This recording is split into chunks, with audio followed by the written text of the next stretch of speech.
Hey YouTube, what's up? It's Chelsea. Welcome back. Today I'm excited, but I'm also a little nervous because, well, I'm trying out another recipe from TikTok. Shocker. But here's the thing. I have tried this recipe before. I think it was in 2020. It was the viral TikTok cloud bread. Here's a TikTok showing what I mean. This is the TikTok viral sensation, cloud bread. And when I saw it, I knew I had to try it. And honestly, it couldn't be any easier. We're going to start by whisking 3 egg whites, but I did not want to do that by hand, so I got out that mixer. As soon as you see it start to bubble and get a little bit frothy, you're going to add 2 tablespoons of sugar, 1 tablespoon of cornstarch, and any extract you might like. I use vanilla. You can use almond or anything that might taste good to you. Put in a splash or to your taste, and now you're going to give this a good mix. We are going to beat this till it gets nice and frothy, almost to stiff peaks. Once it gets nice and frothy, I would say just about like this. You can color it. Now, you do not have to color it. I just chose to color it because Ariel loves purple. And here we go. We're going to color it, and now we're going to whisk it until we reach a stiff peak. Look at how pretty that is. I'm so excited. So this is what a stiff peak would look like. Beautiful, right? We're going to take that out of the bowl onto a greased cookie sheet. You're going to form it into any shape you want. I just made like a small, tiny loaf here. Make it all smooth, however you want it. Once you have that done, it's going to go in the oven 25 minutes on 300 degrees. And let me just tell you, this will not disappoint. So the first time I tried this cloud bread, I can't talk. It tasted good. It was just the texture was off. I don't know what I did wrong, but looks like this video has better instructions. It actually has measurements, so thank you for that. So we're going to try to follow the recipe, but we're going to have to make a few tweaks because I don't know if I have everything that she used, but that's okay. Nothing wrong with making a few tweaks. Like I said, last time I tried it, which was about 2 years ago, it tasted good. The texture was a little off. Like, I couldn't describe the texture. My little brother loved it. But again, anything with sugar in it, he'll probably eat. It wasn't bad, but it wasn't good. So maybe this recipe will be better, hopefully. If not, I apologize in advance. Anyway, let's get into the kitchen.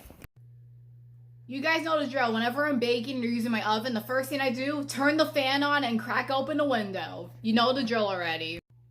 Okay, so I brought my tripod down. The question is, am I actually going to need it?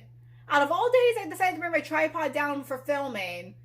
I don't know if I'm going to need it, but we'll find out.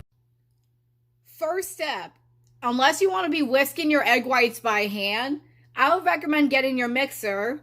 In my case, I literally had to stretch and get mine off the top of the fridge. And that's a little hard because knowing my luck, I would hit myself in the head, but thankfully I didn't. So, mixer, grab it. You can use a handheld one. You can use a stand mixer like I am. And make sure your bowl is clean because if you're whipping egg whites, it's best when you have a really clean bowl. Also, if you're whipping egg whites, use the whisk attachment. It works the best for whipping up egg whites, making them light and fluffy. Okay, so these are the 3 basic ingredients that you'll need.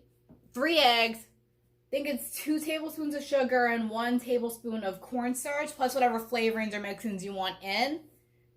She said you can do whatever you want. I gotta see what I have. So, as you can see, I finally pulled out my cinnamon and some cocoa powder. I got a little inspired by like chocolate and churros. I don't know why, but I got inspired by that. So we're going to do like a chocolate churro inspired cloud bread. Will it be good? I don't know. So I cracked my eggs. Now, one of the things I have a hard time doing is separating the egg whites from the egg yolk. So I never tried this before, but usually they say if you use like a water bottle, you can suck up the egg yolk and just have the white. Let's see if this actually works. I'm hoping it does because I'm also going to have to fish my hands in there and just get them out. So we got our 3 eggs in here, and I have an empty bowl to put the yolks in. So what they say you to do is just suck it up with the water bottle. I don't know if this is going to work. It's going to be very hard to do one-handed. Oh, God. I already know it's not going to work. Here, I'm going to try doing it without holding the camera. BRB. So I kind of gave up with the water bottle. So currently I'm fishing out egg yolks with the spoon. It's working. It's just taking a while because I don't want these to break. One thing when you're whipping up egg whites, you don't want the any traces of egg yolk in there, or else the egg whites aren't gonna whip. That's why I'm carefully fishing them out with a spoon. Yeah, I wish there was like, gosh darn it. The water bottle thing did not work for me because I was so scared I was gonna break the yolk, and then I would have to re-crack all these eggs, and I would be very upset, and that would just be a waste of egg. So we got them all out. And now I gotta find something to do with these. I don't know what I'm doing with these yet. Anyway, this is what you want. Just no traces of egg yolk in your whites. Okay, so we got our mixture. We got our eggs. First step, dump the egg whites in. And like I said, it's only 3 egg whites, which isn't too bad. But I'm telling you, getting the yolks out of there was a pain in the butt. So there's that. Anyway, now we're gonna whisk it until it's light and frothy. Close it, lock it in place, let it rip. So you want to get it to at least a frothy, foamy stage before you add your sugar and your cornstarch. So I'm going to go do that real quick. Let me just grab a tablespoon. So the recipe that I found on TikTok is 2 tablespoons of sugar. So let's see, 1 and 2. There's that. Put this back. Clean as you go, guys. Remember, clean as you go. So 2 tablespoons of sugar and 1 tablespoon of cornstarch. Which I'm surprised we still had this, because honestly, I'm like, do we still have cornstarch? But we do. So that's a plus. If I can get it, it's in a bag. It's like a box, like a package in a package. Like you gotta struggle to get it out. And it's a tablespoon of cornstarch. If I can get you out of the package. You know, BRB. So now that our sugar and our cornstarch are in here, which the cornstarch was such a struggle to get out of the box, we're going to whisk it until soft peaks form. So currently we are at a soft peak, which kind of looks like this. So what we're going to do now is add in our flavorings. In this case, cinnamon and, well, in my case, cinnamon and cocoa powder. I'll get a spoon for the cocoa powder. For the cinnamon, I'm just going to do a couple shakes. That should be good. I think. I hope. I'm just kind of winging it, not gonna lie. I'm causing a ruckus in my kitchen. Whoopsies. And I'm trying to think how much cocoa powder. Which, by the way, do not taste this plain. It smells good, but it tastes very bitter. And if I do show you guys, like, here's the thing. I have tried cocoa powder plain before because I thought it was like regular chocolate. No, it's super bitter tasting. It's also really dry. So I'm thinking maybe like half a spoonful of this, maybe like about this. Give it some chocolate. Maybe a little more than that, maybe. And then we're just gonna whisk this until stiff peaks form, which is a little more stiff than this. Or should I say a lot more stiff. So now, let her rip.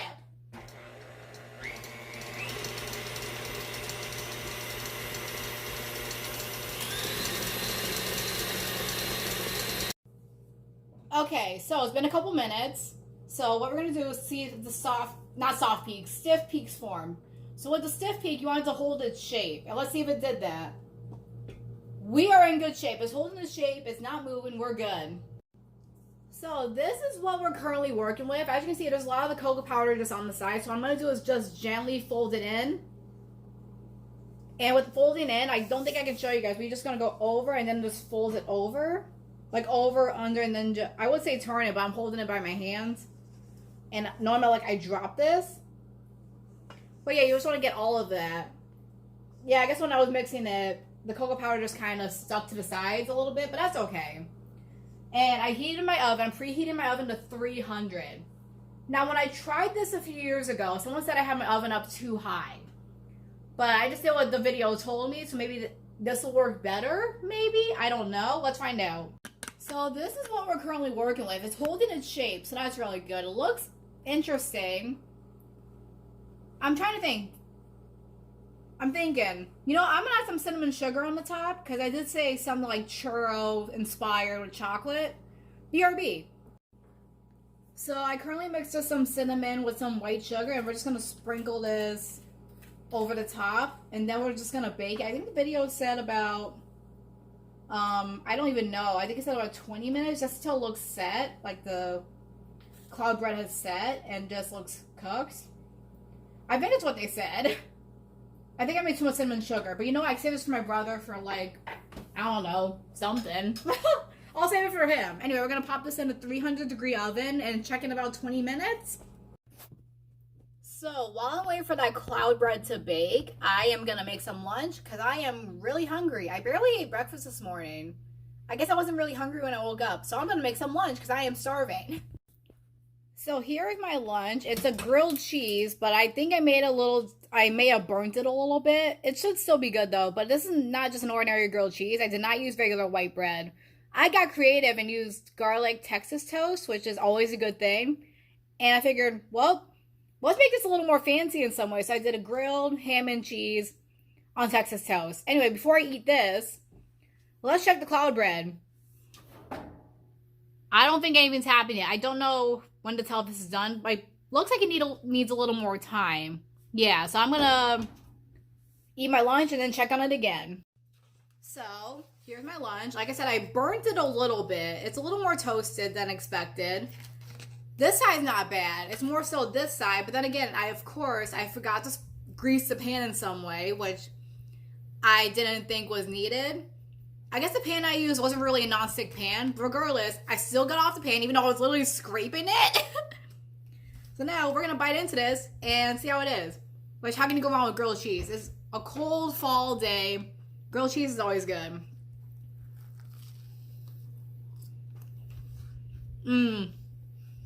We also had a little bit of a cheese pull. Yay! That's actually really good. If you guys haven't had grilled cheese with Texas toast, try it. It's amazing. Okay, so at least lunch was a success. The Texas toast with the garlic and the ham and the cheese. Chef's kiss. I'm about to check the cloud bread again. And I'm really skeptical about this. Because remember, the first time I tried this, which was back in 2020, I believe, it wasn't my favorite. Like, it tasted good. It just was the texture that was off. Hopefully this works better. Let me go check it. So, this is what we're currently working with. I just poked it. Is that the right term? I just, like, touched it. And as you can see, the egg white is not sticky or nothing sticking to my finger, as you can see. So, I guess it's done. Hopefully it is. It's been there for about, like, 20 minutes, so we should be okay. I'm going to transfer this to a plate and let it cool so I can scrub this pan. Okay, so this is what we are currently working with. It was a little bit of a struggle to get off the pan because, of course, my brain, I forget to grease the pan. But thankfully, all the stuff came off easily that was stuck to the pan. It came off super easy. So that's that. Here's what it looks like. We're going to break it in. Wow, I can't talk. I am nervous to try this. Last time, like I said, it tasted good, but the texture was off for me.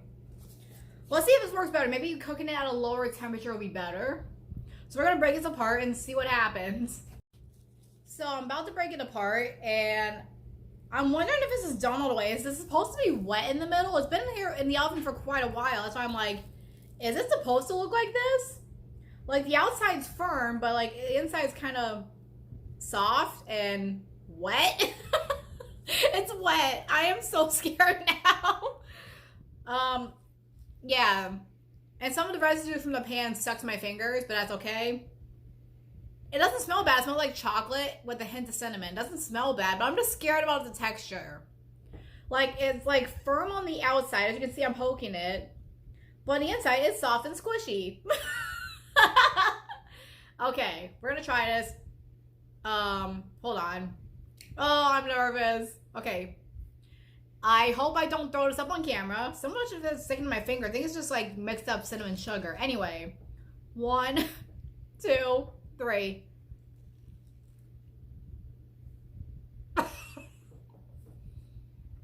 Oh my god. Oh my god. Oh my god.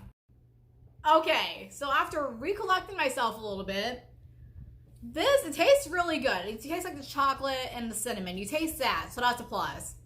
It's a texture thing for me. Like, I don't know how to explain it yet. Do I dare bite it again to find out what it reminds me of?